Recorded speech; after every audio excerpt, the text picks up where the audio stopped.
Good morning, Southeast Michigan and our friends in Southern Ontario. Welcome back to Plumbing Professor Radio on New Talk Radio 1270 WXYT, where you'll have one riveting hour of plumbing, sewer, and drain discussion. Now, before we left, we were talking about garbage disposals, and there's some interesting technology, believe it or not, on garbage disposals and some interesting issues. I think it's a man-woman issue.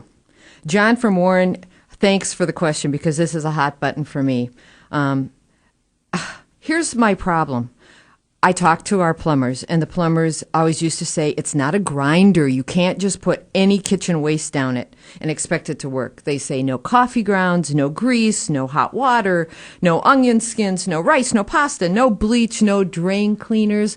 Here's my question.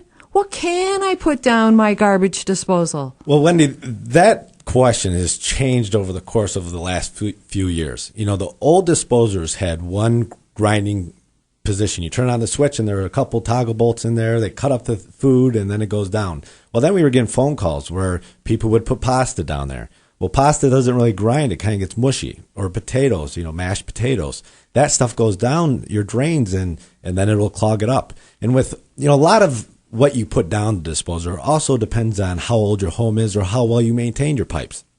If your pipes are already partially plugged and then you put something like a pasta or a celery stick down there, it's going to only plug up more. Well, I had always heard that you take a plate from dinner and you scrape everything off, then you rinse what's left in your sink, and that's what the disposal will take care of, and then the sink goes into a dishwasher. Right, but then your garbage smells, and then you have to change your garbage daily. Yes, thank you. Absolutely. Well, InSinkRater came out with a new line of garbage disposals. And what's really cool about what they've done is we can go into someone's home and just see, what do you put down your drains? What do you want to put down your drains? I want to put everything down my drains. You want to put everything? I don't want it in the garbage. Are you a big cook, Wendy? Yes, I love to cook. You love to cook. So then what you want to do is find what disposer will work for you. And InSinkRater came out with 5 new lines of disposers. One's for a septic system.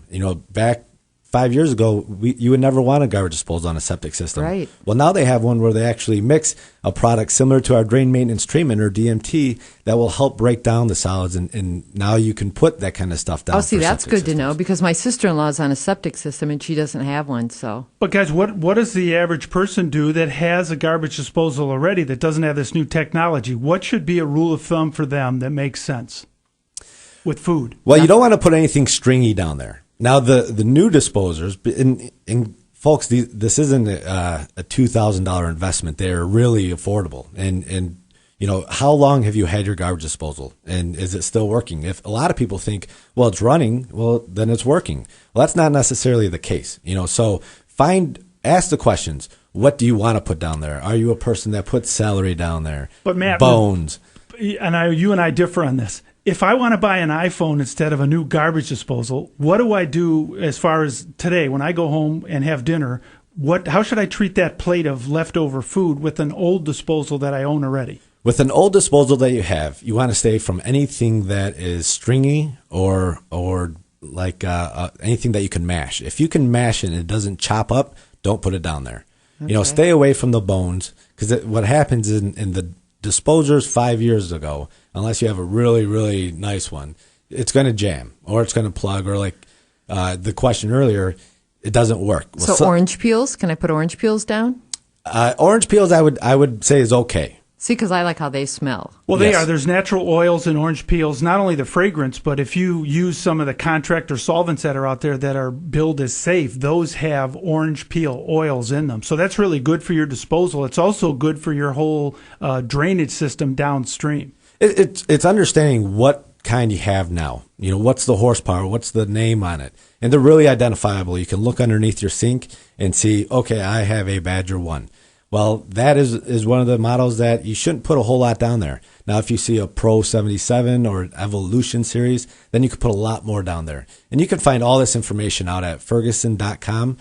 You can go to Ferguson Supply Store, and they have all these models there. They can show you them, what they look like, what they're going to do, how they're going to work. You can go to plumbingprofessors.com, send us an email saying, you know what, I want to put pumpkin peels down there. Which one do I need? Or I have a small cabinet that might not be able to fit a garbage disposal. Well, now they make a garbage disposal that's small enough to fit into a tight, compact area. And if you can't sleep at night because you're not sure what to do with your garbage disposal, call us, 248-356-1270, 248-356-1270, and we'll talk to you about it. My rule of thumb has always been scrape the plate clean. It does end up, most of your trash ends up in a landfill anyway where that stuff goes back to nature. Scrape it clean enough, not clean enough to eat off of, but scrape it clean, rinse it, put it in the dishwasher, and you should be good to go. Unless, like Matt said, you want the newer technology, and some of that stuff is really impressive. In a garbage disposal, it's an appliance. I mean, everyone's upgrading their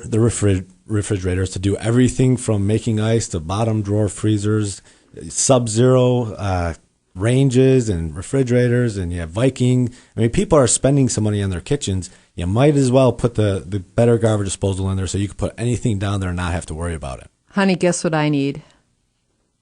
Tell me. A new disposal. A new garbage disposal. Yeah.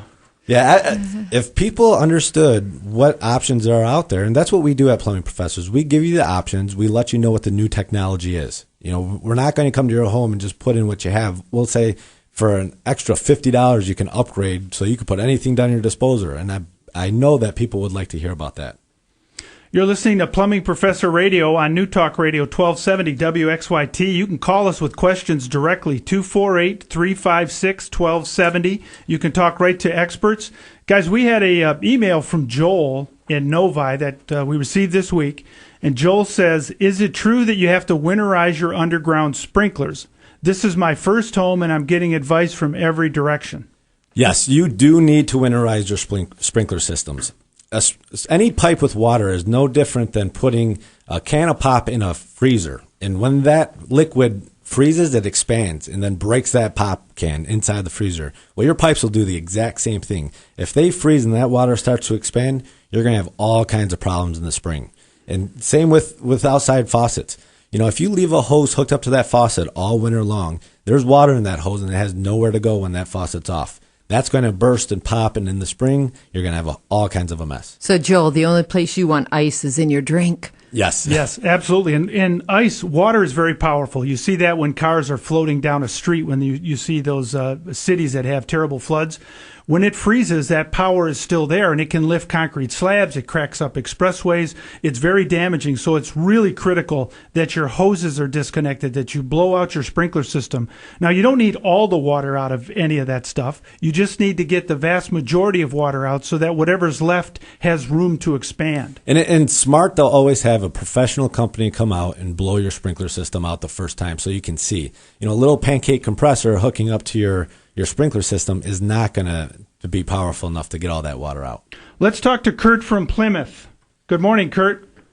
Hey, good morning. How you doing? Very good. What's shaking? Not too much. I just unfortunately don't have any sewer problems to talk to you about. That would be an exciting topic, and so would obviously disposals. But I have a new disposal and no sewer problems, but I had my sprinklers blown out, and the inside shut-off valve in the house, I cranked it as tight as I could, and I did it myself first, and I had a professional company come out, and the guy said, listen, it looks like you're still getting a little water. It's not shut off completely. Is there anything I can do other than having that inside house valve replaced? Because it's up in a ceiling. I'd probably have to rip out a wall to even get at it. What are my options there? Well, Kurt, there's nothing you can do besides replace it. Now, most of the time, sprinkler systems go in and they tie it in by the meter. Is there a possibility where you can leave that valve open and put a new valve by the meter? It's no.